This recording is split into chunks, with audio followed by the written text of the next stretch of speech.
Hello, everybody, and welcome back to another episode of Beyond the Blueprints. My name is Chad Jennings, and I'm the global head of customer voice and product experience here at IBM Software. And today I am joined by Michael, who is the CTO and co-founder of MyLÚA. And we're going to talk about a really interesting use case both on the human side, on the use case side, and on the technical side.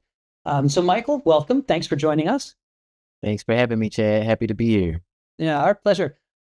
Michael, could you take a quick moment and introduce yourself and your company, please? Yeah, absolutely. So I'm Dr. Michael Conward. I'm the Chief Technology Officer and co-founder of MyLÚA Health. I'm not a medical doctor. I have a PhD in mechanical engineering, but I strongly believe that interdisciplinary work solves our toughest problems. Excellent. And can you tell us a little bit about the problem that MyLÚA Health is embarking to solve? Just a spoiler alert to everybody watching. It's a big one and it's super important. Yeah, it's a big one, man. So we're tackling the issue of maternal health. So maternal health is a global problem, but even more so worse in the United States. Moms are dying when they shouldn't. There's disparities that exist. And oddly enough, a lot of these issues are preventable. The CDC says more than 70% of maternal deaths are preventable. So the system, our current healthcare system, is too reactive. There's not enough preventative measures. There's not enough timely interaction. And so that's why we designed MyLÚA, to capture those moments that go unseen with pregnant and postpartum mothers, those emotional dips, physical discomforts, social stressors, things that happen before the healthcare system has a time to recognize them and do something about them. You mentioned disparities. Can you explain what you mean? Yeah, so there's a lot of disparities in the healthcare system around maternal care. Black moms are 3 to 4 times more likely to die than their white counterparts. That stat also applies for indigenous mothers as well. And that's nationally. When you get to state by state level, the numbers are extreme. So it's a very serious issue. It certainly is. And you're talking particularly about, like, when you're talking about moms, like you're talking about like helping women through pregnancy and childbirth, or is it like larger portions of, or is it, more portions of their life? Yeah, so it's pregnancy and it's postpartum. So you can think of Gotcha. postpartum as the time period after a mother gives birth. You see some changes in legislation where, Medicaid is offering support to moms up to a year postpartum, and that's a more recent change in the last couple of years. So this has been an issue that's been going on for a while, but a lot of your maternal deaths actually happen in the postpartum period. So not only just deaths, but also complications. So short or acute or long-term complications just due to the state of childbirth. Gotcha. So it's important to set the call it the constraints. So you all are focused on pregnancy and postpartum, and those disparities that you mentioned there are really focused on those stages of mom's health. Correct. Gotcha. Okay. Let's talk then a little bit more detail about the use case that you all are trying to solve, like the specific big problem that you just described, really impactful, really important, just on a human scale. So talk to us about a little bit about the use case and what you all are trying to do. Yeah, absolutely. So the core challenge here is simple. Moms need help earlier than the system can give it. And there are a lot of stakeholders involved with in a mother's healthcare ecosystem. You have the mom who's an end user. We also have end users that are doulas, care teams, community-based organizations, health plans, providers, employers. All of these folks are offering support to mothers during pregnancy and postpartum, and our solution provides value to each one of those stakeholders. For moms, so basically MyLÚA is an agentic AI platform. You can think of the mom as having access to a bunch of mini agents, a bunch of mini task workers that can do specific things for them during that period. So we're really focusing on addressing the holistic issue that moms face, that being emotional, physical, and social support. and they have access to agents that can help them throughout that journey. For example, we have a support agent to help moms find resources for moms. So you can imagine a mom may miss her postpartum visit because she doesn't have transportation. Well, that agent can surface to her transportation benefits that she didn't know she had. Or we might have another agent we could call her mom agent to help with education 24/7. So you can imagine it's 4 a.m., nobody's around, she's struggling with breastfeeding. That agent can give her immediate step-by-step guidance and evidence-based education around how to mitigate her issue around breastfeeding without her having to wait to go to the doctor's office or make an appointment, etc. Okay, that makes complete sense. And for folks watching, I'm a husband, father of two, and we definitely had some sleepless nights for exactly that reason back when my kids were really small. So, in addition to moms, though, right, there's a lot of stakeholders that are involved here. What about for doulas and care teams? Yeah, so for doulas and care teams, what we do is we allow moms to choose what type of data they want to share with their care teams, and their care teams have insights into that data. So we deliver conversational summaries that'll help reduce manual documentation that doulas or care teams have to do. And it also reveals early patterns of need so that they can provide support to moms explicitly how they require it. That makes perfect sense, and I can imagine how having insight into what your patient is going through this app can really help those doulas and care teams tailor their recommendations for that, for their patient. And then zooming up one higher level, what about for employers or health plans? Yeah, so for employers and health plans, we also surface trends around where their members might be struggling, but we de-identify them. Of course. And we also allow them to understand what benefits moms are using or not using, because these customers or end users, they provide these type of benefits to mothers, but they don't necessarily always know how to access them, where they come from, that they even have them. So this helps those customers tailor their programming, their outreach, understand what's working, what's not working, etc. Gotcha. Well, let's have a quick look at the UI. We've got a couple examples here of kind of what moms see. Moms are likely accessing this on phones, and maybe these call it folks that are professionally involved are looking at it on a desktop. Okay, Awesome. so Michael, we've got a couple examples of the user interface here. Can you give us a quick run through, please? Yeah, no problem. So what you see on the left is you see kind of a login on a mobile app. So we have our app available in the App Store on Apple and Android phones. We also, on the right, you see some images of UI for desktop. So you can think about organizations like employers, health plans, provider systems that they already have existing workflows and they just want like a widget or a tool embedded into their workflow. So you kind of see that pop up at the bottom where it's minimized and then you see it's expanded. You kind of see that window. That's essentially the same type of interface where moms or customers can have conversations back and forth.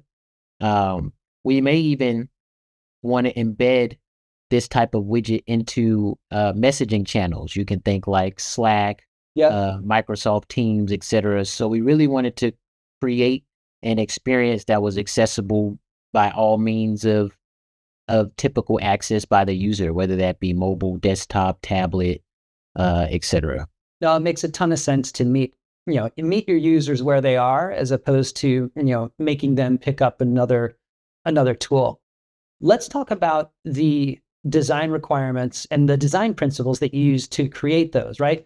Healthcare is easy, right? You just, whipped out an app, right? Oh man, yeah. No, healthcare is it's a monster, man. First thing that we had to keep in mind when building healthcare application was HIPAA, trust, privacy. Moms control the data sharing. We wanted to make it accessible and scalable.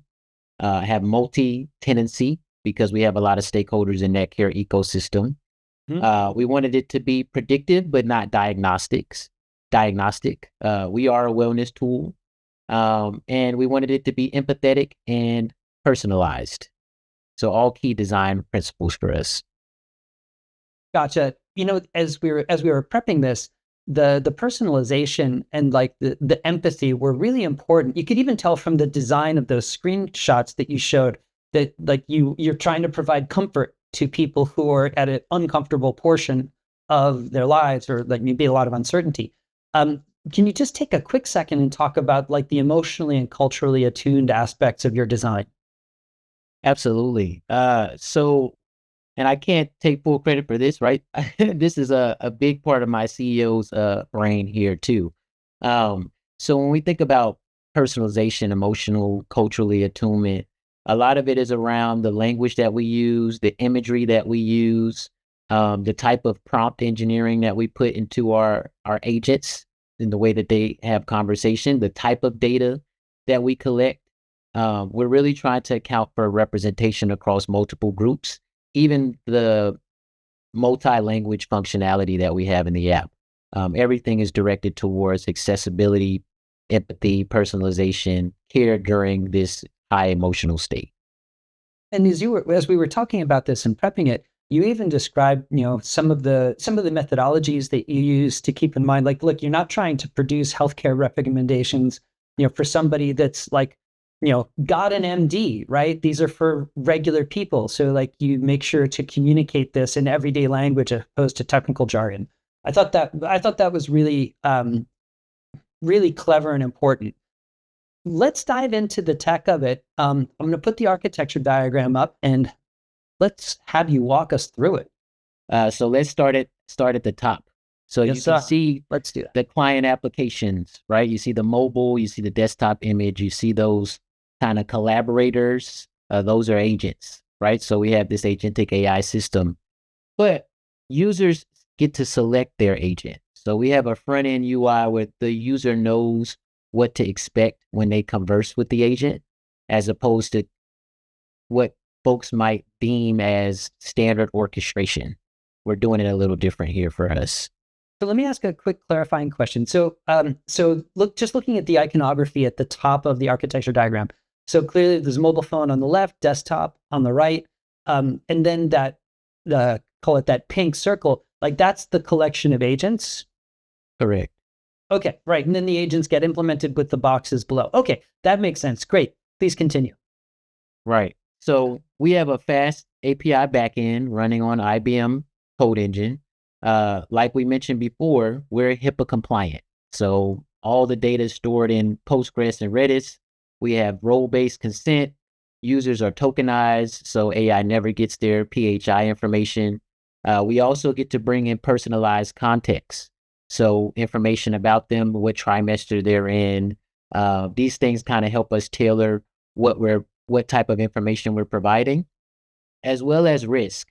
So our kind of claim to fame is that we developed patent pending machine learning models to predict postpartum depression as early as the first trimester at a greater than 90% accuracy level. Now Fantastic. thank you. Yeah, that was a good work with a great team.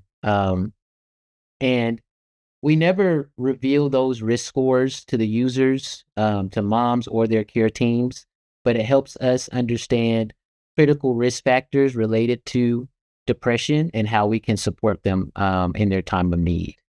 And then the other thing I'll add on here are the cron jobs. So we have some scheduled jobs that users can opt into for specific types of reminders, weekly check-ins, if they want to update the resources that they're getting, etc. So that's kind of the back end and data privacy layer.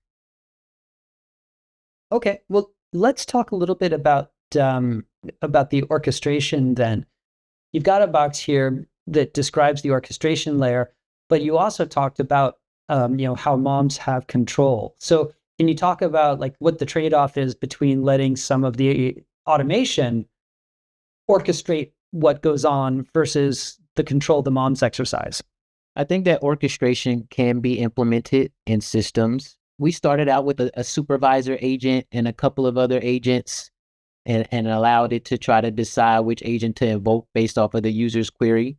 But there is a risk involved there with autonomous decision making, and our whole ethos of our foundation. I guess we talked about design principles earlier, right? Is to empower, to allow moms to have the choice, for them to be able to decide what's going to happen next.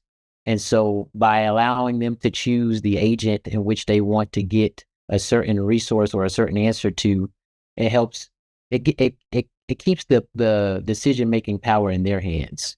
But we do use Orchestrate for building our agents, for hosting our agents, and it allows it to execute flows leveraging watsonx.ai. Gotcha. So we're actually using Orchestrate in two contexts here.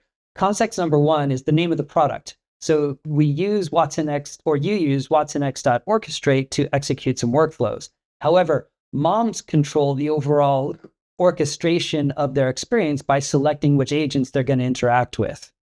Correct. Okay, that makes sense. And the fact that we're using the product name and and a verb of how moms really like, I can see how that might cause a bit of confusion. If Orchestrate is executing in workflows, how does watsonx.ai play into the architecture? Gotcha. Yeah, good question. So watsonx.ai is kind of where the reasoning happens. So based off of the user's request, we'll decide, do we need to pull some sort of evidence-based guidance to answer that question? We have developed a RAG system. So unlike an open-ended LLM like ChatGPT, we have a specific curated database of resources and education. We cover 5 domains: pregnancy, postpartum, breastfeeding, nutrition, and mental health. We also have access to tools. So we develop tools in-house that we integrate into the workflow and call example, something like a web search tool. And then also we can automatically detect the user's language. So we talked about multi-language capability. This is another example there. Users can speak or text and receive responses back in their native language. All right. So now that we've been through the architecture, can you walk us through the results and perhaps explain how those results are generated? Yeah, absolutely. So here's a little snapshot into the product experience. This is an example flow of a conversation between a mom and one of our agents. Let's call it the mom agent. So I like the name of that one, by the way. The mom agent, yeah, that's a classic. So in this example, the left screenshot kind of shows you the mom is just saying, "I feel anxious." So one of the things that the agent is doing, it's first validating their experience, and then it responds with recommendations, actions, exercises, follow-ups, ways that a mom can take back control. In the next screenshot, you see she mentions that she's giving birth for the first time. So she's in her first trimester. So the agent is telling her, one, she's not alone, because most mothers do feel alone during this time, and kind of gives her ideas on what to expect, things she can do, options available to her to self-manage. All right. So Michael, if you could go back in time, and visit yourself as you were starting this project, what would you like? What lessons learned do you have now that you would love to be able to give yourself at the beginning of your voyage here? Oh man, that's a really great question, Chad. It's definitely been an interesting journey. I think one of the biggest lessons I've learned is just how to navigate healthcare in general. Healthcare is very fragmented, varies state by state. There's different regulatory hurdles you need to climb, very complicated environment. We originally started out developing clinician decision support software. So when I talk about those models that can predict postpartum depression as early as the first trimester, we developed those for EMR and claims-based integration, as well as, just kind of qualitative data. And over the years, the FDA, the big AI boom has happened, right? We were, early adopters of AI. And so FDA has come out with different rules. We've had to navigate those things. Although we're still on a pathway to FDA approval so that we can be software as a medical device and get billed for in this fee-for-service type of healthcare environment, we've also went to market with this kind of wellness tool to still provide value in a value-based care type of approach. So just different ways we've had to pivot on the product narrative, the product feature development cycle, how we phase things in, lessons that we learned over time. But if I had, known these things beforehand, definitely could have planned some things better. But that's life. Pivot on. For sure, right? We all learn and get smarter as we go. Let me ask you this question. Generative AI obviously is a new thing and relatively new, right? And launched a couple of years ago. And the regulatory environment is changing very quickly, right? Because, the government really didn't know how to regulate this, how to govern it, what's appropriate, what isn't. And so I imagine things are changing really quickly, particularly in how to use AI for healthcare. So how are you grappling with the changing landscape? Transparency is key, and integration into existing workflows. So for us, when we developed our earlier models, we made sure that everything was transparent and explainable, what the risk factors were, how we came up with the risk scores that we would give to providers. Even in our application now, we make sure that moms have control over the type of data they share, the assessments that they may take are standardized to healthcare. The way that we integrate into the system is the way that providers are used to working with their patients, and also privacy, right? So that HIPAA compliance, that trust, access control, those are all things that are very important in this highly regulated environment. You got to make sure things are auditable. Okay, so the transparency, privacy, trust. Those are the top level principles here. Michael, can you tell us a little bit about some of the feedback that you've gotten from the various constituents or various stakeholders that you make this product for? Absolutely. I have a couple testimonials to share. We kind of talked about some of the end users for the product, right? Moms, doulas, health plans, etc. So here are a few testimonials for a mother specifically, right? She said it felt targeted to my specific needs, so I trusted the information more. We talk about trust. We talked about personalization.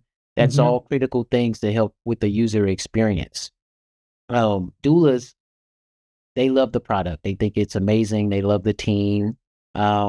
Payers, health plans, right? They said having everything in one place is brilliant because it gives people what they need in the moment. So I talked about those moments that go unseen, and the healthcare ecosystem is too reactive and not preventative enough or timely enough. So here's an example of someone in that ecosystem that sees that value. And then the last one, is another one from a payer, senior vice president, actually. When mothers have the right resources early, it decreases the hopelessness. And that's a very, kind of dark statement, but a true one, because moms are always looking for, not always, but there are times of need where moms are looking for support and resources and they're not available to them. But this system allows them to have access to something actionable that they can do in the moment that they need it. Thank you very much for joining us. Thank you very much for the work you're doing, and I wish you all the best. Thanks, Chad. Looking forward to more things with you and IBM in the future.